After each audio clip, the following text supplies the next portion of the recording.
como sempre, é um motivo de muita responsabilidade estar aqui hoje para trazer algo da parte de Deus, algo aquilo que Deus colocou em nossos corações durante esta semana. E eu creio que, da maneira que Ele falou no meu coração, também irá falar no coração dos irmãos. Amém? Livro de Hebreus, capítulo 11, versículo número 6. Hebreus capítulo 11, versículo número 6. Amém? Que nos diz: ora, sem fé é impossível agradar a Deus, porque é necessário que aquele que se aproxima de Deus creia que Ele existe e que se torna galardoador dos que o buscam. Amém? Amém. Senhor Deus, mais uma vez, Senhor, na tua presença me coloco, Pai, pedindo a ti perdão pelos erros, pecados, meu Deus, por toda a minha iniquidade, Pai, que deixe me purificar. Pai amado, que neste momento, meu Deus, eu saia, meu Senhor, do centro das atenções e dou espaço ao teu Espírito Santo para que ele venha tomar o primeiro lugar, Senhor. Vem, Espírito Santo, ocupa o lugar que é teu de direito e fala nos nossos corações, fala aquilo que tens reservado para nós nesta noite, ó Pai. E eu te peço em nome de Jesus, Senhor, me usa como um canal, Pai. Me usa para que eu possa aqui transmitir a tua igreja aquilo que tu tens reservado para nós nesta noite. E se eu te peço, meu Deus, eu te agradeço em nome de Jesus. Amém. Louvado seja o nome do Senhor. Quando foi me dada a oportunidade de trazer hoje a palavra, esse versículo ele, de imediato ele veio ao meu coração. Sem fé é impossível agradar a Deus, porque é necessário que aqueles que se aproximam de Deus creia que Ele existe e que se torna galardoador daqueles que o buscam. Eu fiquei ali no banco pensando sobre isso e comecei a me questionar: será que nós temos nos aproximado de Deus com fé, acreditando que de fato Ele existe? Será que a maneira como nós temos nos aproximado de Deus, Deus ele tem se agradado da gente, Ele tem se agradado das situações as quais nós muitas vezes envolvemos o nome dele?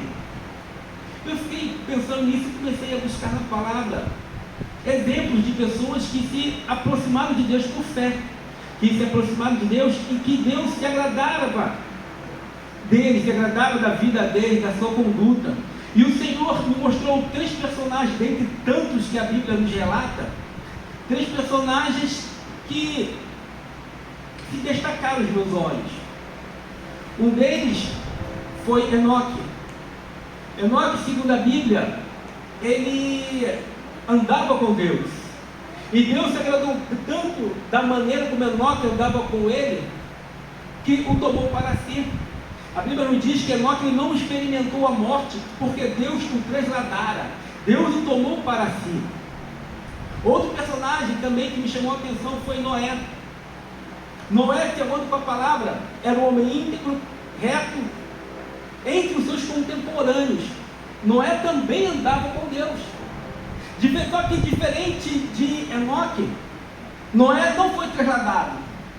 Deus não tomou a Noé para si, mas Deus usou Noé para que preparasse uma arca para a salvação daquela geração, daqueles que acreditaram que haveria um dilúvio, daqueles que acreditaram que o juízo de Deus está para vir para aquela geração. E outro personagem que me chamou a atenção, bem mais distante na história, foi Obed-Edom. Obed-Edom, cuja arca de Deus, a arca da aliança, foi parar por acaso na casa dele. A arca, louvado seja o nome do Senhor, que passou mais de 20 anos nas mãos dos amalequitas. Em determinado momento, o rei Davi se lembrou da arca e mandou que trouxesse aquela arca. Mas por algumas situações, algumas circunstâncias que aconteceram durante o caminho, ele não se sentiu seguro em trazer a arca de imediato para Jerusalém. E deixou a arca na casa deste homem, de Obed-Edom. E a arca ficou durante 3 meses na casa deste homem. E a palavra nos diz que o Senhor abençoou grandemente a vida de Obed-Edom. Então eu acredito que o Senhor se agradara da maneira como Obed-Edom tratou a arca. Eu acredito que Obed-Edom tratou a arca de uma maneira diferenciada. Escolheu o melhor lugar da casa para que aquela arca pudesse estar ali exposta. Louvado seja o nome do Senhor. E eu fiquei me questionando, como será que cada um destes se comportaram diante da presença do Senhor, para que o Senhor se agradasse de suas vidas, para que o Senhor os abençoasse? Louvado seja o nome do Senhor. A maneira como nós nos comportamos diante do Senhor será refletida na maneira como as bênçãos do Senhor irão nos alcançar. A Bíblia nos diz, no Salmo 37, versículo 4, agrada-te do Senhor e Ele satisfará os desejos do teu coração. Será que nós estamos nos agradando do Senhor? Será que o Senhor tem se agradado do nosso comportamento? Muitas vezes nós começamos a questionar que nós trabalhamos, mas não vemos que as bênçãos nos alcançam. Será que estamos desenquadrados dentro desta palavra? Porque à medida em que nós nos agradarmos do Senhor, de acordo com a palavra, as suas bênçãos virão sobre nós. Ele satisfará o desejo do nosso coração.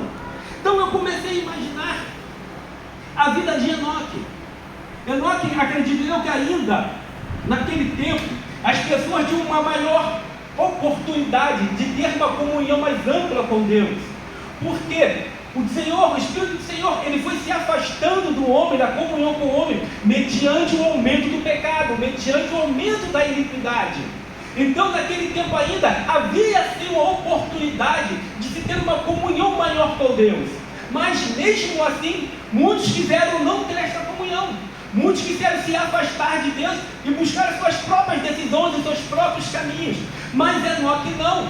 Podemos imaginar que Enoque, tantas vezes, quando ia se deitar, dobrava os seus joelhos e falava com o Senhor. Agradecia ao Senhor pelo dia, agradecia ao Senhor pela família, agradecia ao Senhor pelo alimento e ao despertar da mesma maneira. Agradecia ao Senhor pela noite, pelo descanso, pelos livramentos. Então, de uma maneira diferenciada que Enoque tinha de se comportar diante de Deus. Porque a palavra de Deus diz que ele andava com Deus. Mas nós não temos como saber exatamente como Enoque andava com Deus, porque a Bíblia não nos diz. A Bíblia apenas nos diz que Enoque andava com Deus, ao ponto de Deus tomar ele para si. Eu posso falar que Deus o tomou para si justamente para que ele não fosse corrompido com aquela geração, justamente para que não se perdesse por conta dos costumes errados daquela geração. Então Deus o tomou para si para resguardar Enoque, para guardá-lo, louvado seja o nome do Senhor, de uma situação a qual ele pudesse estar distante do Senhor. Não nossa vida hoje. Será que nós temos esse cuidado de observar os caminhos aos quais nós temos andado, de observar a maneira como nós temos nos comportado diante do Senhor? Ou será que estamos arrodeados por qualquer conversinha, por qualquer amotinamento, palavras que muitas vezes são contrárias àquilo que Deus se agrada, aquilo que Deus fala que não é permitido, que não é bom que nós usássemos? Ou será que estamos nos separando verdadeiramente? Será que estamos observando que isso aqui não é legal, isso aqui está indo contra a palavra de Deus? Eu acredito que é mais ou menos desta maneira que Enoque se comportava. Então vemos para Noé. Noé, que segundo a própria palavra, diante da sua geração, era um homem reto, íntegro, que também andava com Deus. Mas diferente de Enoque, a geração de Noé já era uma geração mais corrompida, porque à medida que as gerações vão se passando, o aumento da iniquidade, as coisas começam a ficar mais intensas, o pecado ele começa a ficar mais feroz. E nós começamos a observar coisas terríveis que o homem começa a fazer diante de Deus, se afastando mais e mais da presença de Deus. Tanto que a própria palavra nos diz que aquela geração estava corrompida, estava corrompido o gênero humano. E Deus não se agradara mais daquilo. E colocou no seu coração dar fim à geração, dar fim a toda a raça humana. Mas Noé achou graça diante de Deus. Noé andava com Deus. Podemos da mesma maneira conjecturar a maneira como Noé se comportava diante da sua geração. Será que hoje nós fizermos um paralelo? Como é que está o nosso comportamento hoje, de acordo com a geração que hoje nós vivemos? Nós temos visto que a prostituição, nós temos visto que as drogas estão praticamente lado a lado conosco. E qual está sendo o nosso comportamento? Será que nós estamos lado a lado com eles também? Será que nós estamos repreendendo? Ou será que nós estamos começando a falar, poxa, isso não tem nada a ver? Esta geração é assim mesmo. Os jovens hoje são assim. Será que estamos nesta situação? Então, será que Noé, ele se comportava desta maneira? Quando via alguma coisa errada, alguma coisa que desagradava a Deus, ele compartilhava? Ou será que ele repreendia? Não sei quais os pecados que eram cometidos naquela época, mas de acordo com a palavra, Deus não estava se agradando. Aquela geração já estava corrompida. Então, mas Noé resolveu se distanciar daquele pecado. Ele resolveu colocar-se de uma maneira mais íntegra e reta diante de Deus. A comunhão que eles tinham naquela época em relação a que Enoque vivia já era um pouco mais dificultosa, porque aumentou-se o pecado. O pecado praticamente já estava distribuído entre a humanidade de maneira quase que igualitária. Cabe à pessoa decidir continuar com o pecado ou se separar para Deus, continuar com a iniquidade ou se purificar na palavra de Deus. Noé preferiu se purificar. Ao contrário de Enoque, Deus não tomou para si a Noé, mas o inspirou, colocou no seu coração o desejo de construir uma arca para salvar aquela geração. Mas aquela geração, será que ouviram? Quando Noé começou a falar que haveria um dilúvio, que Deus mandaria uma chuva torrencial que acabaria com a raça humana. Como as pessoas hoje, será que estão dando crédito? Estamos falando que Jesus está voltando, que Jesus veio buscar uma igreja limpa, lavada, purificada no sangue do Cordeiro. Será que essas pessoas, esta geração está dando crédito à pregação que está sendo falada lá fora? Ou será que nós estamos nos calando e não estamos anunciando mais que Jesus Cristo está voltando? Que Jesus Cristo não tem se agradado do comportamento de muitos hoje, inclusive do comportamento de muitos dentro das igrejas. Porque a igreja do Senhor Jesus não vai buscar uma igreja, um rótulo. Ele vai buscar uma igreja dentro de uma igreja. Ele vai buscar aqueles que de fato são lavados na sua palavra, são remidos no Espírito Santo, são purificados através do seu sangue. E Noé estava assim daquela maneira. Conforme o tempo foi passando, as pessoas começaram a observar ele construindo aquela arca. E com certeza começaram a se perguntar: o que esse rapaz está fazendo? O que esse candão está fazendo? O que é isso que ele está construindo? E com certeza vão perguntar para ele: o que é isso que você está fazendo, um negócio desse tamanho? Com certeza ele deve ter falado: ó, está aqui, Deus mandou construir, ele falou que vai ter um dilúvio. Mas segundo alguns estudiosos era difícil acreditar, porque até então não havia chovido sobre a terra. As pessoas não sabiam do que era chuva. Então é complicado. Mas mesmo assim ele seguiu construindo a arca e falando: vai vir um dilúvio, vai vir um dilúvio. Até que veio o dilúvio, infelizmente. Os que se salvaram foram Moisés e sua família, e os animais das quais o Senhor não é, né? Acontece. Deus é bom. E Noé se salvou, construiu a sua arca. E agora nós vemos, depois de várias gerações, a Obed-Edom. Obed-Edom, que é o único lugar na Bíblia que você ouve falar de Obed-Edom. É ali, naquele espaço de 3 meses. Houve uma guerra antes da ordenação do rei Davi a rei, e os filisteus tomaram a arca e levaram para essa terra, colocaram a arca do Senhor na caverna de Dagon, né, lá no santuário de Dagon. Mas quando acordaram pela manhã, Dagon estava de cabeça arriada diante da arca do Senhor. Eles não compreenderam, pegaram Dagon e colocaram de volta, em pé. Mas no dia seguinte estava Dagon decapitado da sua cabeça e de seus braços. Então eles perceberam que era o Deus de Israel que havia feito aquilo. E eles tentaram várias maneiras de tentar devolver aquela arca. Até que um dia eles conseguiram. E eles ficaram meio que com medo, na dúvida se de fato havia sido o Deus de Israel ou um mero acaso. Mas Davi, após eles conseguirem retornar a arca, Davi ficou sabendo que a arca estava em Kiriat Jearim, e foi lá buscar em Kiriat Jearim. E eles foram para lá, a arca foi para lá e ficou lá quase que 20 anos, pelo tempo que, desde a época em que eles tiraram a arca da terra do rei Dagon e foi para Kiriat Jearim, que foram 20 anos. E nesse período as pessoas iam até lá e faziam lamentações. Davi foi e pegou a arca, mandou vai lá buscar de volta. Por percalços, a arca não foi trazida direto para Israel, mas ficou na casa de Obed-Edom. O que me chamou a atenção foi que a arca ficou 3 meses na casa de Obed-Edom. E durante esses 3 meses, o Senhor abençoou a vida, a casa e a família de Obed-Edom de maneira tão tremenda, que chamou a atenção e comunicaram ao rei de Israel, ao rei Davi: ó, a arca está na casa de Obed-Edom, e o Senhor tem abençoado a casa de Obed-Edom. Rei Davi, que não é como nada, vai, traz a arca de volta.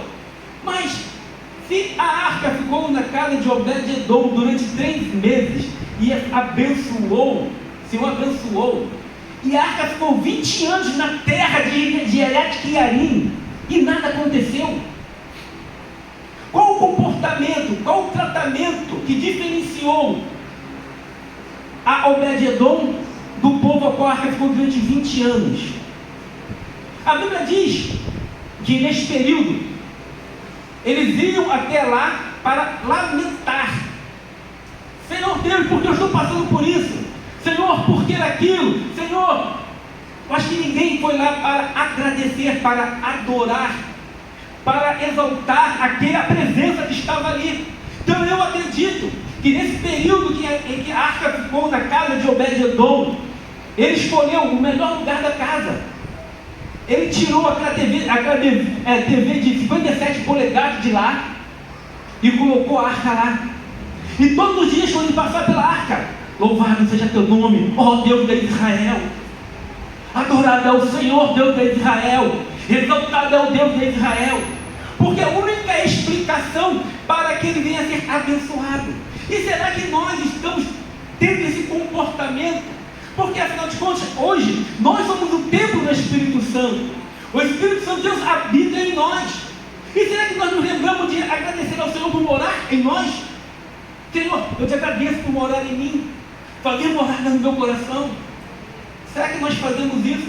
E muitas vezes reclamamos da situação da qual nós enfrentamos, das dificuldades que enfrentamos, das barreiras que muitas vezes nós temos que transpor, porque estamos esquecendo de ter um comportamento de agradecimento pela simples presença do Senhor em nossa vida. Ou como eu acredito que Obed-Edom tenha feito. Durante 3 meses, ele exaltou a presença do Senhor em sua casa. Ele agradeceu por estar com a oportunidade de contemplar a presença do Senhor. E conforme a palavra de Deus nos diz, que sem fé é impossível agradar a Deus, por mais que nós venhamos aqui neste lugar, se nós viemos aqui com fé, se nós não chegarmos aqui e não acreditarmos que de fato Deus está aqui, nada vai mudar a nossa vida, porque não temos fé para acreditar. Nós simplesmente viemos aqui por uma obrigação. E Deus não quer ninguém sendo obrigado a adorá-lo. Deus não quer ninguém sendo obrigado a agradecer ou não. Tem que ser espontâneo. Então eu acredito que a vida de Obed-Edom foi uma vida espontânea diante da presença do Senhor na sua casa. Ele agradecia, ele adorava, ele exaltava. Ele se entregava todos os dias uma comunhão plena com aquela presença ali. E hoje nós temos a oportunidade de termos essa comunhão ainda maior do que aquela que houve com Obed-Edom, porque Obed-Edom estava apenas ali com a presença simbolizada pela arca. Nós não, nós temos de fato o Espírito Santo habitando em nós, e nós muitas vezes estamos ignorando, estamos trocando esta comunhão por coisas banais, por uma reunião de família, por uma reunião no trabalho, por um dinheiro extra no nosso trabalho, porque estamos passando por uma dificuldade financeira. Estamos deixando de lado o momento de termos comunhão com Deus, o momento de nós agradecermos ao Senhor pelas bênçãos que Ele tem nos concedido, por conta de coisas banais, para lamentar como aquele povo fazia. 20 anos, durante 20 anos, o povo só ia para lamentar. Ninguém ia para agradecer, ninguém ia para exaltar ao Deus de Israel pelos feitos que Ele havia feito no passado, mas lamentar pelas dificuldades que estavam vivendo no presente. Nós, louvado seja o nome do Senhor, devemos mudar essa nossa mentalidade. Só vir à igreja para pedir, vou fazer um jejum porque eu quero ganhar isso. Não, vamos fazer um jejum para agradecer ao Senhor por tudo aquilo que Ele tem nos concedido, por tudo aquilo que Ele tem nos dado. Então qual é a diferença? da vida destes 3 homens, Enoque, Noé e Obed-edom, para a vida que nós estamos levando agora. Sem fé é impossível agradar a Deus, porque é necessário aqueles que se aproximam de Deus, creia que Ele existe e que se torna galardoador daqueles que o buscam. Devemos mudar a nossa mentalidade, louvado seja o nome do Senhor, porque a maneira como nós mudarmos a nossa mentalidade será a maneira que Deus vai se tratar conosco, vai começar a agir em nossas vidas, louvado seja o nome do Senhor. A palavra de Deus também nos diz que a fé é o firme fundamento das coisas que se esperam, a convicção dos fatos que não se veem. Ou seja, se eu creio que algo vai acontecer, eu ponho a minha fé naquilo, e aquilo vem, porque eu determinei que vai acontecer. Mas se eu começo a duvidar, que eu projeto algo em minha vida, e começo a questionar, está demorando, eu estou colocando a minha fé em dúvida. E Deus não opera na dúvida, Deus opera na certeza. Eu dou por exemplo, a Isadora, né? Que postou lá em 2017 na geladeira dela: eu vou ser juíza. E concentrou a sua fé nisto. Eu acredito que todos os dias ela apresentava esse voto ao Senhor: Senhor, eu quero ser juíza. E buscou, fez a parte dela, quer estudar, se privar de muitas situações, para que ela pudesse alcançar o objetivo dela. Ela colocou a sua fé em prática, e Deus honrou a sua fé, que hoje é excelentíssima juíza substituta, Isadora. Então, é possível ter tudo aquilo que nós desejamos alcançados, mas devemos saber aonde estamos a nossa fé. Será que a nossa fé está de fato nele, ou somente nas coisas que Ele pode nos proporcionar? Será que Ele tem se agradado da maneira como nós estamos ativando a nossa fé? Será, Juliana, que Ele tem se agradado do seu comportamento no seu trabalho? Da maneira como você tem falado com os seus companheiros? Será, pastora Mary, que Ele tem se agradado da sua vida na escola? Como a senhora tem lidado com os seus professores, com seus colegas de trabalho? Josias, será que o Senhor Deus tem se agradado da sua vida, da sua conduta no seu trabalho? Porque nós começamos a considerar que ninguém está vendo. Se ninguém está vendo, eu posso fazer da maneira que eu quiser. E aqui na igreja sou eu, sou crente. Põe minha Bíblia debaixo do braço e pronto. Mas esquecemos que os olhos do Senhor estão sobre todos, contemplando bons e maus. Não importa onde nós estejamos, com quem estejamos, o Senhor, Ele sempre nos olha, Ele sempre nos observa. Então, se nós queremos que de fato as bênçãos do Senhor ela venham nos alcançar, temos que colocar nossa fé em prática de maneira certa, de maneira correta. E a única maneira de alcançarmos de acordo com a palavra é nele. E se Ele se agradar, porque tem isso, Ele tem que se agradar, Ele tem que se sentir feliz conosco. Agrada-te do Senhor, e Ele satisfará o desejo do teu coração. Deleita-te também no Senhor. Então, se nós não nos deleitarmos, se nós não começarmos a ter prazer em vir à casa do Senhor, pelo simples prazer de contemplá-lo, não adianta. Não adianta. Se Enoque não andasse com Deus, não tivesse prazer em andar com Deus, será que Deus teria tomado para si? Se Noé não tivesse andado com Deus, não tivesse separado diante de uma geração perversa e pecaminosa, será que o Senhor teria escolhido para construir a arca? Será que Obed-edom, se não tivesse um tratamento diferenciado em relação à arca estar na sua casa, será que o Senhor teria abençoado grandemente? Então, se nós queremos alcançar as bênçãos do Senhor, devemos começar a analisar o nosso comportamento e a maneira pela qual nós estamos tratando o nosso Deus. Será que estamos tratando o nosso Deus de maneira adequada, digna da qual Ele merece? Ou será que estamos tratando isso de qualquer maneira? Como tratamos o nosso vizinho? Louvado seja o nome do Senhor. Amados, muitas vezes nós esperamos, ouvir uma palavra mais alvoroçada, mais cheia de aleluias, de glórias. Mas não, Deus muitas vezes ele é sucinto na sua palavra, ele é objetivo. Ele está falando: Fernanda, buscai a minha presença de maneira que eu me agrade da tua vida, de maneira que eu possa ver e contemplar aquilo que você tem feito, para que os desejos do seu coração eles possam ser cumpridos, e as pessoas possam ver que Deus é com você.